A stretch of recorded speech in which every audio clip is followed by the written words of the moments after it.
কন্যা রাশি এবং কন্যা লগ্নের জাতক জাতিকাদের 2026 কি রেজাল্ট হবে সেটা আপনাদের তুলে ধরছি।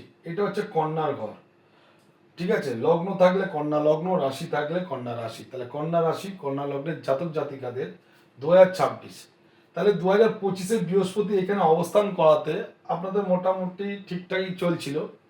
2026-এ বৃহস্পতি এখানে অবস্থান করবে। এই ঘরটা হচ্ছে আপনার একাদশ ঘর এবং বৃহস্পতির উচ্চ স্থান। তাহলে যে সকল জাতক জাতিকারা কন্যা রাশি কন্যা লগ্নের, তাদের বৃহস্পতি একাদশে থাকাতে তারা অনেক কিছু সফলতা অর্জন করতে পারবে।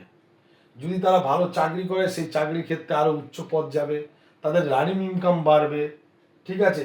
এবং রাহু তার দ্বাদশে দৃষ্টি দেওয়াতে তারা বিদেশ ভ্রমণ বাই প্লেনে করবে, রাজ্য বা ডিস্ট্রিক্ট বা বিদেশ ভ্রমণ পর্যন্ত হতে পারে। তো 2026 কন্যা লগ্নের জাতক জাতিকাদের বিদেশ ভ্রমণ, আর্থিক উন্নতি, সফলতা সমস্ত কিছুই আপনারা পাবেন।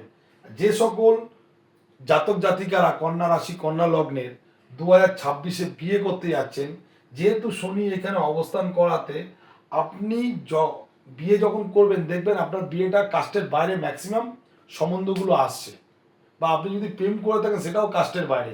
তাই 2026-এ যারা বিয়ে করতে চলেছেন, ছেলে হোক বা মেয়ে হোক, তারা কাস্টের বাইরে ম্যাক্সিমাম বিবাহ হবে। এবং যাকে আপনি বিয়ে করবেন, ছেলে হোক বা মেয়ে হোক, যাকে আপনি বিয়ে করবেন, ছেলে যদি ছেলে হন তাহলে আপনার ওয়াইফ তাহলে ভালো জায়গায় চাকরি করবে, সে সফলতা অর্জন করবে, তার রানিং ইনকাম ভালো থাকবে, সে একটা গুড পজিশনে থাকবে। যদি কোনো ছেলে হয়, যদি ছেলেকে বিয়ে করেন, তারও চাকরির জায়গা ভালো থাকবে, কর্মের জায়গা ভালো থাকবে, তার নাম যশ প্রতিপত্তি হবে এবং একাদশে সে সফলতা অর্জন করতে পারবেন। তাই 2026 আপনাদের চারদিক দিয়ে ভালো উন্নতি আছে। এবং আপনারা যদি কোনো কিছু কেনাকাটি করেন, দেখবেন প্রথমে দেখবেন সেকেন্ড হ্যান্ড জিনিস, সেকেন্ড হ্যান্ড গাড়ি কিনতে পারছেন, সেকেন্ড হ্যান্ড হাউস কিনতে পারছেন, তাহলে আপনারা সেকেন্ড হ্যান্ড জিনিসও আপনাদের আসবে। তাহলে 2026 আপনাদের খুব ভালো সময় আছে। আপনারা যদি ঠিক মতন কাজে লাগাতে পারেন, 2026-এ আপনারা অনেক কিছু আগিয়ে যেতে পারবেন এবং আগামী দিনগুলো আপনাদের ভালো হবে। 2026টাকে আপনারা তাহলে এনজয় করুন এবং ভবিষ্যৎ উন্নত করুন।